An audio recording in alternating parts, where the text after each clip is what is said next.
Okay guys, welcome back to another episode of Free to Legendary. So, it's been a while since I've been able to record one of these, and actually the last episode is lost forever because I moved and switched computers, and so unfortunately that episode has been lost. Basically what happened is we went 7 wins in the Warrior draft, and then we started a Shaman arena, which I'll show you guys now.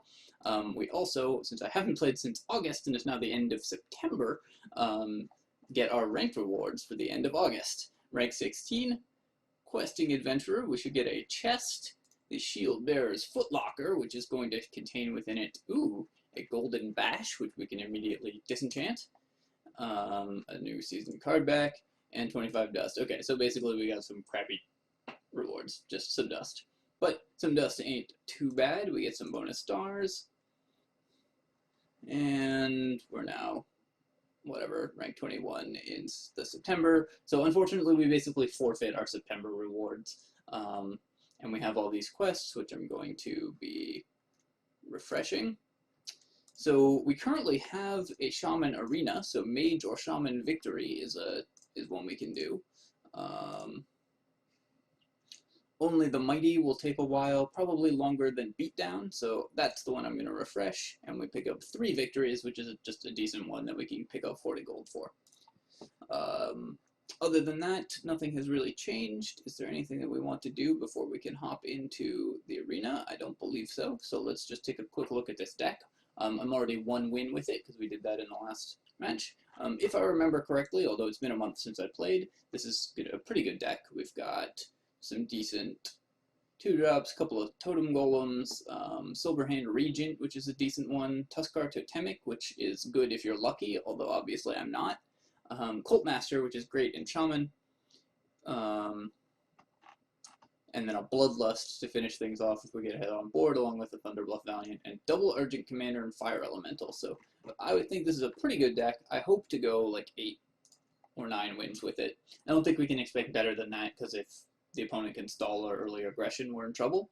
It relies very heavily on board control, but if we can pick up 8 wins, that would be really nice. So let's just jump right into a game and try to at least do these quests, and then I'll take a look at what we can craft with our dust and the rewards from the last arena.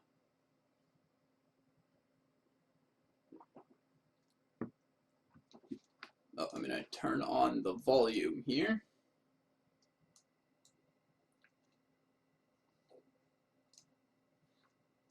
Okay, so Gildan Stalker, Lance Carrier, Tuskar Totemic. Honestly, that's a great hand, and I'm just going to hang on to it. There's some consideration for shipping the Lance Carrier, but I think we'll just be able to buff up whatever totem we make with the Totemic.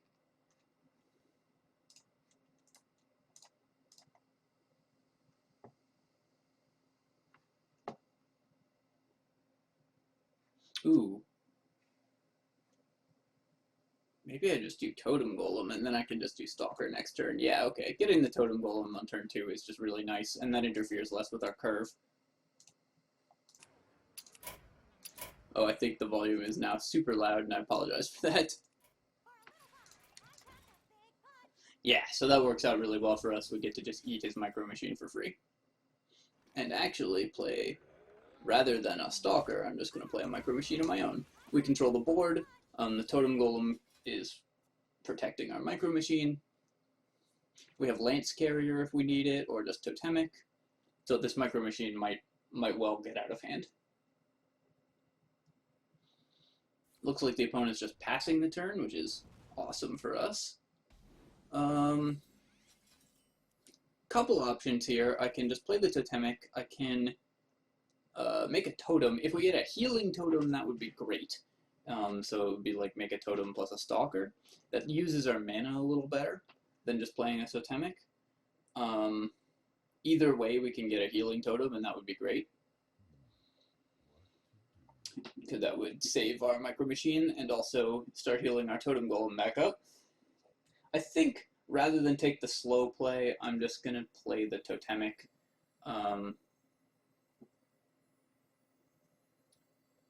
Because I just want to get ahead on board as much as possible. So let's see what totem this is. Yeah, and this is a Manatide totem. And if this is like Flame Tongue or Manatide totem, it's so hard for our opponent to win because we're just going to get so much card advantage or just advantage off of that. So basically 3 out of the 8 totems are great there because it could be Flame Tongue, or actually 4 because another Totem Golem would also be awesome. Um, so I think that's a good time to just play the Totemic. Our opponent used the coin, which is actually good for us. It means they cannot...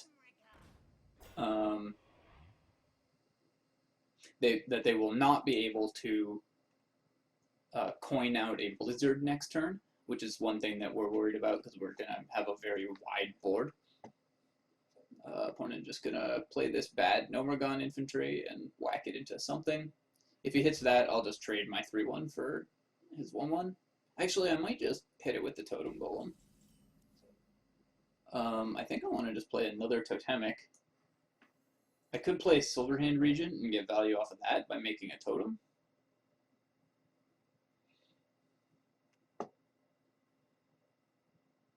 Although making 2 totems is pretty tempting here.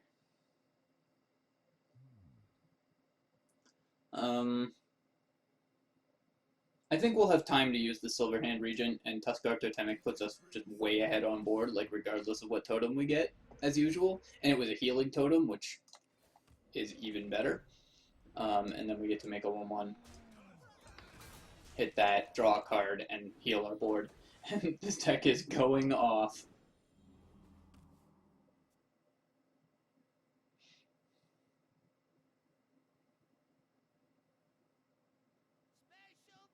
Alright, he bomb lobbers my healing totem. I'm not super sad about that, I must say. So this is the turn he could play a Blizzard, so I'd rather play a big guy. Luckily we have this Twilight Drake that we can just get out there. So I think I will use Lance Carrier in the 1-1 and keep my 3-2s around. That's worse against Blizzard, which is like the only way we lose. So I think I just play Twilight Drake here. Trade in one of my 3-2s and make a totem. No, I make a Totem Golem.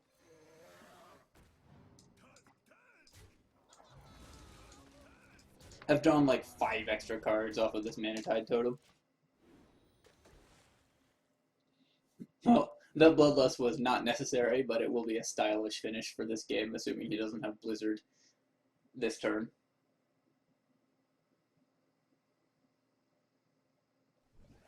Fen Creeper will not do it.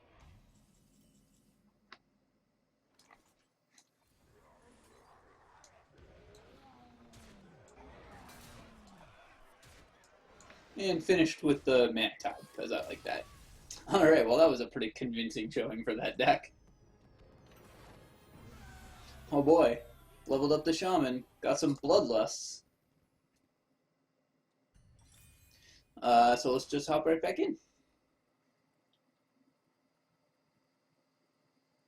It's nice to be back recording again. I hope to really step up my game on recording every couple days, if not daily.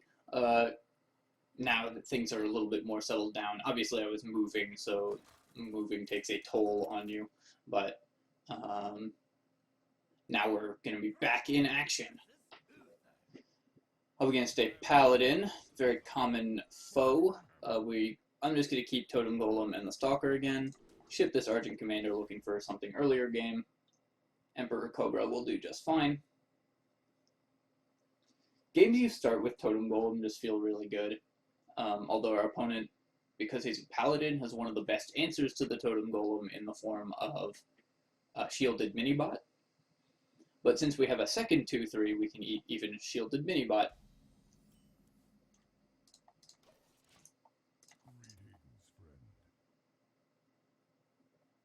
There's just very little that trades with this 1-for-1 in the early game. So you usually just get 2 cards with it. Like, what if our opponent coins out a 2-3 here? We're just like, okay, great.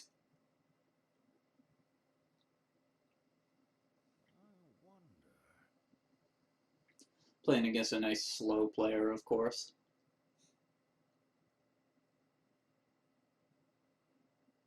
This is the brutal thing about recording. I might start cutting these turns, just so you guys don't have to sit through them.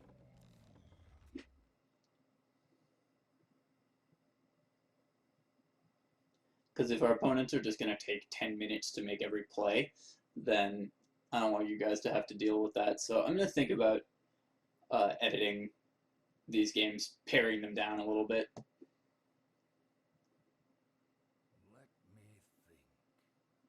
Gonna play a card?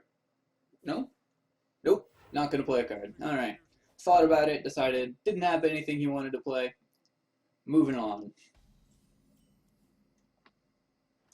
Just gonna play a Stalker. Hit that 1/1. You hit the 1/1 there because if he has like Blessing of Kings or something, you don't want to just let him put that on a guy.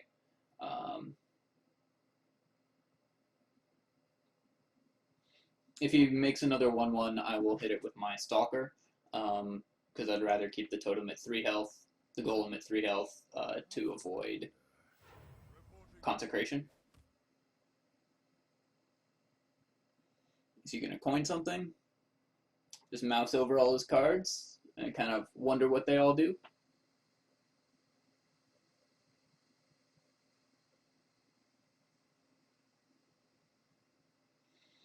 We could win this game very quickly with this Bloodlust. We currently have 11 damage. Alright, we're seeing a card. A card is leaving the opponent's hand. It's an unstable ghoul. Alright, that doesn't do anything. This is good if he's going to consecrate. So maybe I spellbreak it anyways. No, that's fine. I'm just gonna hit that. I could play Emperor Cobra or Spellbreaker.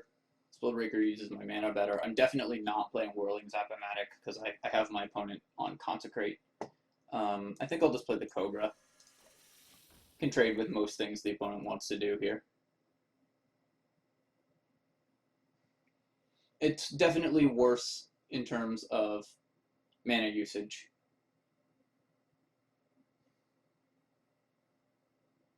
It also has the added issue that if he consecrates, I can't play Spellbreaker because it'll spellbreak my own Cobra. But if he just plays like a Yeti or something, I'd rather just trade the Cobra in for it. That's unfortunate. Interesting he eats the 2/2 instead of the 3/1. Wonder if he has Muster for Battle or something similar in hand. I'm going to trade the Totem Golem rather than play the Emperor Cobra unless I draw a good play, because what I want to do, well, that makes this even more clear. What I wanted to do was play Whirling Zap-O-Matic and a Totem, and I don't want to walk into Consecration, obviously. Now that I've drawn Cult Master, I can do this and draw a card, which is even better.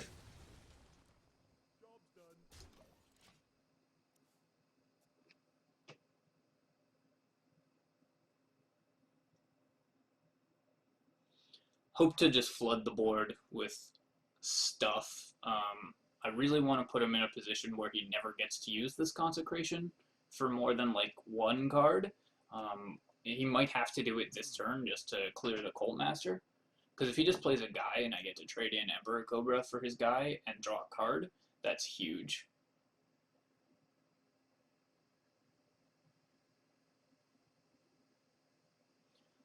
If he doesn't have Consecration, I think this game is quite unwinnable for him, probably. Well, I guess that's pretty good. No, that's not even good. I get to just kill it with my Cobra and then eat the 1/1 with my 4/1.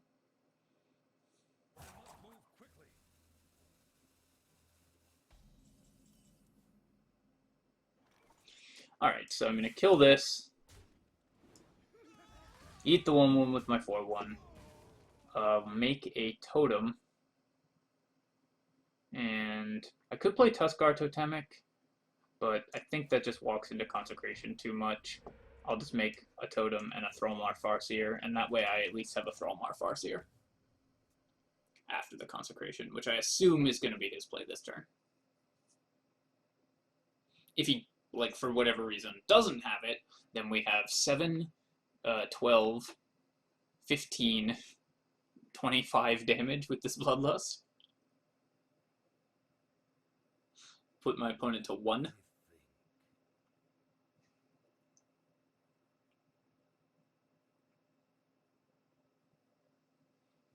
I probably wanted this guy closer to the middle of my stuff so that I could put the Totemic to the left of it and have more stuff to the left of a potential Flame Tongue Totem. Because obviously I want the Flame Tongue Totem to go on the Farseer because it's got Wind Fury.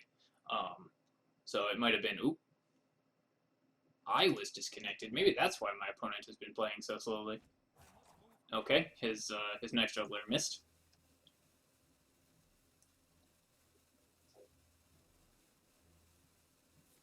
And Hand of Protection on the Knife Juggler. That is more than acceptable. I could silence the Juggler. I could just do 25 to the face.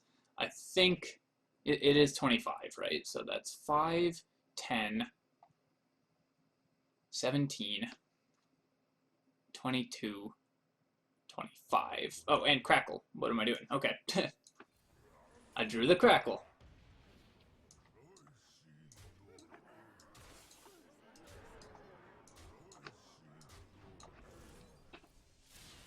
Alright, well, there we go. Took me a second, but we figured it out and won the game. This deck is sweet, although my opponents have not been doing very much in the previous couple games. Let's keep on going. Hopefully we get a slightly faster player for our next match.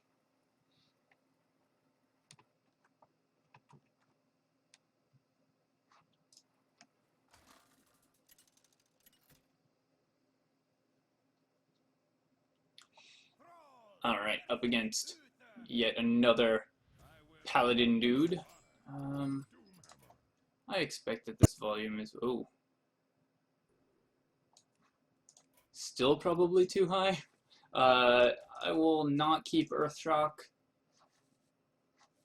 Against the paladin, I'll just look for another 2-drop. Basically, I want to be able to coin out a 2 into a 2. This is a good hand. The Bloodlust, obviously, we'd prefer not to draw right away. But if I can just coin out Whirling Zap-O-Matic, maybe I coin out the Stalker.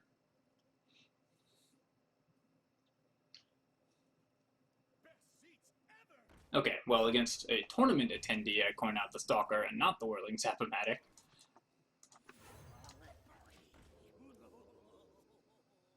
I do not think this card is very playable, like most 1-mana 2/1s. I presume my opponent took it over some stuff that's even less playable. Because if your opponent has a 2/3, it dies for free, and if your opponent's a mage or a druid or a rogue, it dies for free, and against paladins, it will often die for free against the reinforce anyways. I'm getting a lot of disconnects. What is wrong with my internet?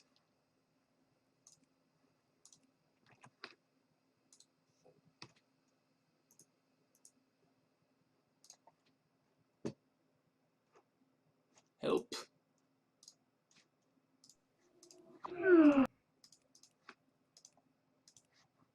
Alright, we'll try just quickly restarting this.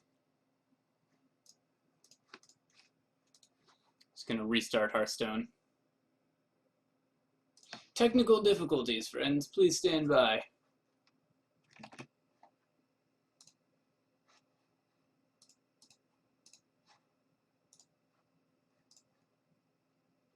Might lose a turn for that, unfortunately.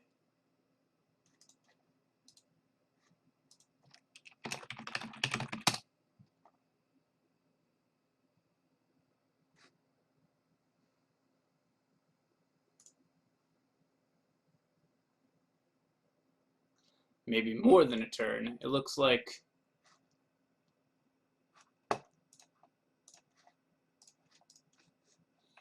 checking other internet things, and those are all working just fine. Well, I really hate this, by the way. So what's happening is when you can't connect to Battle.net, it makes you wait a minute between connections, which obviously just loses you our Hearthstone game immediately. So I'm going to cut the recording here. I will jam 2 videos together, assuming we can reconnect at some point and finish off this game. It's possible we just lose this one game because of that disconnect. So that sucks, but shit happens. Alright, so I will be back hopefully as soon as I can reconnect.